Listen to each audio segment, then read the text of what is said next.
Ken, what's the first week or so been like for you guys at the quarterback position? How's it been? First of all, I think we got a great room of guys. You know, they probably the best group of quarterbacks as a whole that I've coached as far as individuals. Their level of preparation, their desire to be good and to study, you know, and to make sure that when they enter the field, they're well prepared to make great decisions, because that's the number one thing you have to have as a quarterback, is to be a great decision maker, and they've taken that to heart and absorbed a lot of information so far, and I think they're processing it really well.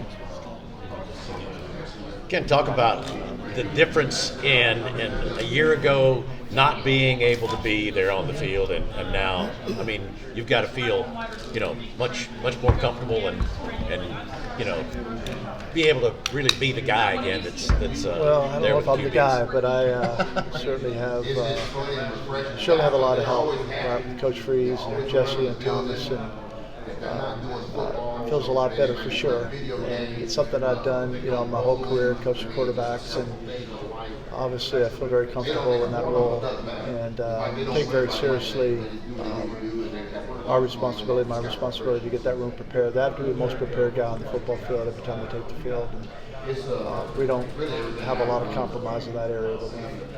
Comfort is a word we've heard people talking about Payton. How different does he look from last year this time to now? He has a complete command of defensive recognition, a complete command of pressures, a complete command of protection. He sets all our protections for us.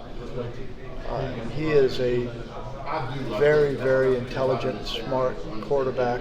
You can be intelligent and smart, but you have to have immediate recall in football in that position. You have to be able to get a play, immediately have a picture of that play, and know exactly what your rules are for execution and for the decision making, and then being able to implement it very quickly with different defensive structures that you're facing. And he has a tremendous recall of information. You don't have to show him a lot of looks. He's not a high rep quarterback. You can show him a look one time, and he'll recall it 3 or 4 days later. So that's going to serve him really well this year. He's doing really, really well.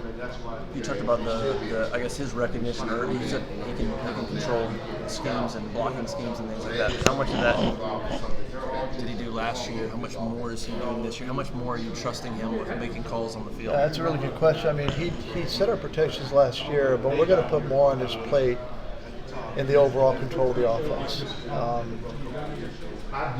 Checking things in the run game, getting us out of a pass concept to a better pass concept. In our RPO world, being able to put our receivers in the proper RPO by changing the 2-receiver combo, the single receiver combo based on defensive structure. So all of that, the way we design it as far as preparing the quarterbacks, is as we game plan, there's a why behind everything, and there's layered learning throughout the week. So all the play designs and the rules will be attached to associated cut-ups, and then the practice will be structured in such a way that layers that learning throughout the week. So when he goes in the game, the probability for making great decisions, you know, increases dramatically. And Payton will do he'll flourish in that environment. You know, that's one of the reasons why we wanted him when we first got here. He played a lot of football, has a lot of experience, and he had quite a bit on his plate. His previous stop. So having a quarterback that does those things, how much does that help the rest of the guys around him? Because he's able to do you see that automatically bringing everybody else up? It does. Like when the defensive front or in secondary shows a particular pressure and they're disguising it, Payton picks it up immediately, gets us in the right protection, gets a block, and throws a completion.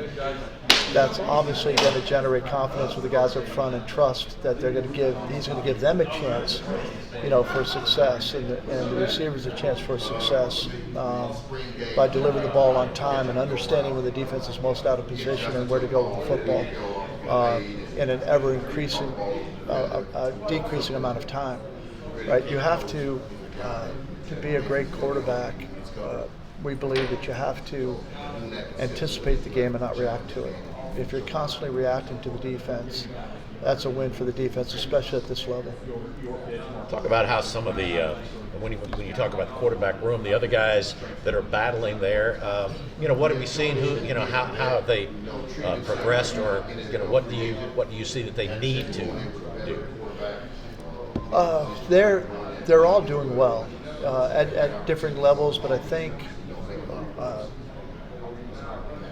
if you track where they should be and where there is some carryover from last year, there's a lot that's not a carryover. There's new terminology, new ways of attacking the defense, new requirements in the room that they didn't have in the past.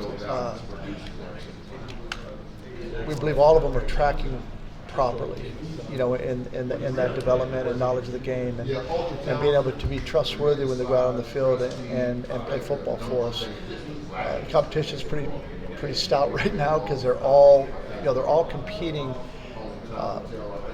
in a way that's healthy for the team and healthy for the room, because they're good individuals, they're good people, and they get what it means to be part of something that's bigger than themselves, but still to compete for the job that they want, but do it in the proper ways. So we'll see when we get into some live periods and some scrimmages, and we'll get a better idea really of that ability to process and make great decisions and throw accurate passes when we're in a real competition period.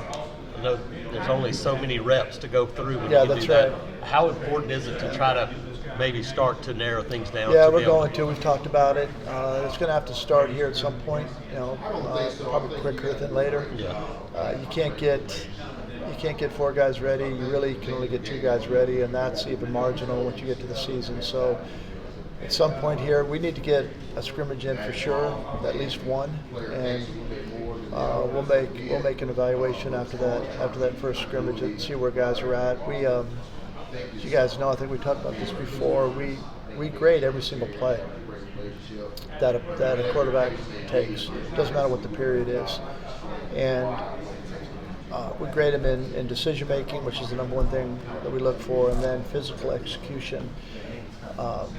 And how they've been taught to execute that play, right, physically. And so all of those grades are being tabulated. And when we get a body of, we get enough statistically valid evidence where the plays have been evenly distributed, throughout that group, we'll have a much better idea of those 2 areas and then overall command of the offense. But we need a scrimmage and a couple more live periods. As a quarterback coach, how does it feel to look out there and see the receivers that you guys have? Yeah. Yeah, well, it's like I say in my position and across the board. I mean, better players make us better coaches for sure.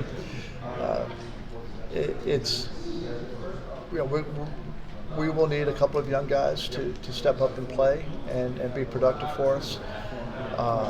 But right now it looks like that's going to be the case, and we're more talented in that room than we were last year. I can say that. We'll see if it translates to real games, but we believe it will. As a quarterback, when you know that I have more playmaker, does it take some pressure off in terms of maybe not trying to do too much? Yeah, it does. There'll be. I mean, we've already seen it in practice. I mean, there'll be throws that our quarterbacks will make and attempt. I guess I should say will attempt that they probably wouldn't have attempted last year because of the trust that they have in their receiver to make those plays and to finish the play. We talk about a receiver having a big catch radius, and the bigger the catch radius, the more the quarterback's going to trust them, and also the ability to do things in time and space. I don't want to get too detailed here, but when you face a lot of zone coverage, I mean, man's one thing, you just got to beat your man, but in zone, you have to have the ability to understand coverage and in time and space, and to know when to shave a route, to know when to throttle, to know when to run through a particular zone if needed, how we're isolating an individual defender. and they're doing a much better job of that right now than we've ever done, in that room, and that's going to pay off. That to your question, I mean, that brings confidence to the quarterback in knowing, if we're going to isolate an inside defender with an over and under, but we've got to shave away from the next defender pushing to him, right, to ensure the throw. We wouldn't make that throw last year. Yeah. We're making that throw now. Is that where narrowing down the reps, where guys can get more reps together with those guys, comes into play? Yeah, less is more for sure. Yeah, just dress up what you're doing in multiple looks, and but conceptually keep running, keep getting reps at the same concepts, and then just present them differently. Kent, could you just talk about what it's been like working with Derek since he got here? Derek's great. I worked with him at Ole Miss when I was there as a coordinator, and he was the running back coach. Outstanding individual, great coach. I think the guys really relate to him well, and he's done a really good job of leading our room of coaches, and it's clear that he's unselfish and just wants to win. Yeah, I know you talked about needing a little bit more time in terms of getting two quarterbacks most of the reps. Is there any separation right now between Holden and Hank? Are they doing anything different from each other? Or are they kind of on the same level right now? They're probably on the same level. I mean, if you were to hold a gun to my head and maybe choose one of the two categories, I'd say they're probably at the same spot. But that will separate. It always does. And it's rarely a case where two guys go through the entire camp and there isn't some separation at some point. It might be the case this time, but ask me that in a couple of weeks when we have a few more live periods under our belt. What about Walker? What have you seen him progression from the spring when he was heavy swimming, summer to kind of settle in? What have you seen out of him? He's first of all, he's an unbelievable person, and talk about a guy that cares. He's like the rest of the guys in the room.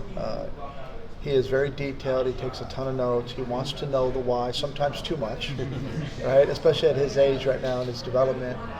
I told Walker, I said, Walker, all you need is enough information to execute the play and nothing more.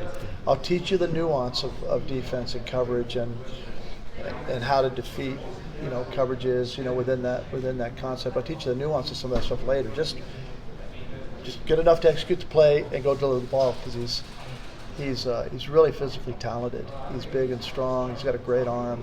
He's naturally accurate. He can get out of trouble if he needs to, but as you guys know, the physical attributes in quarterbacking only carry you so far.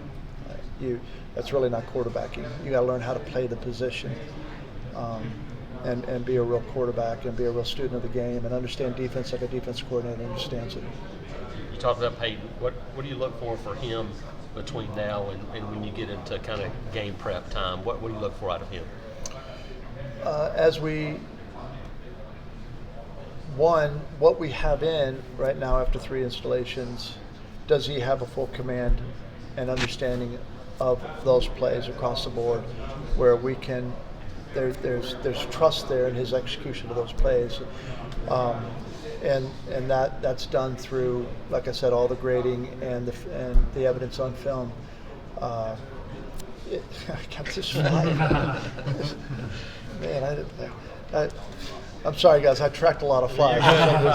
It's probably not a good thing. Good quality to have.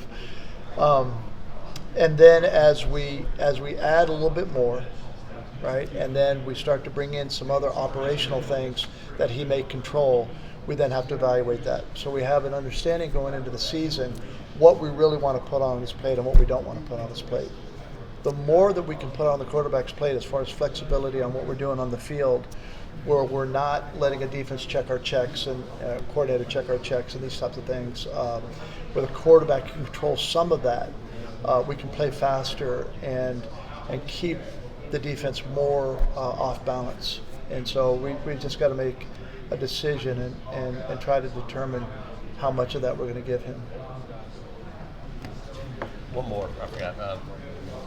This group, you mentioned Derek, but You guys, as an offensive staff, Yeah. are back on a page that you're all familiar with. Yes. How beneficial has that been already? Yeah, it's big. I mean, we've all worked together at some point, at some stop along the way, either recent or in the past. When I worked with Derek at Ole Miss, when we were there with Houston, but Derek's worked with Ben and Mo and Jake, yes. and right. And so, and I've worked with Mo and Ben at Liberty, and so there's a lot of consistency there, and understand. It's really good to know the quality of the individual across the board that you're with every day, right? And the quality of the individuals that we're with every day are good individuals that care and want to win and want to do right by their players, and they understand that this game is not about them.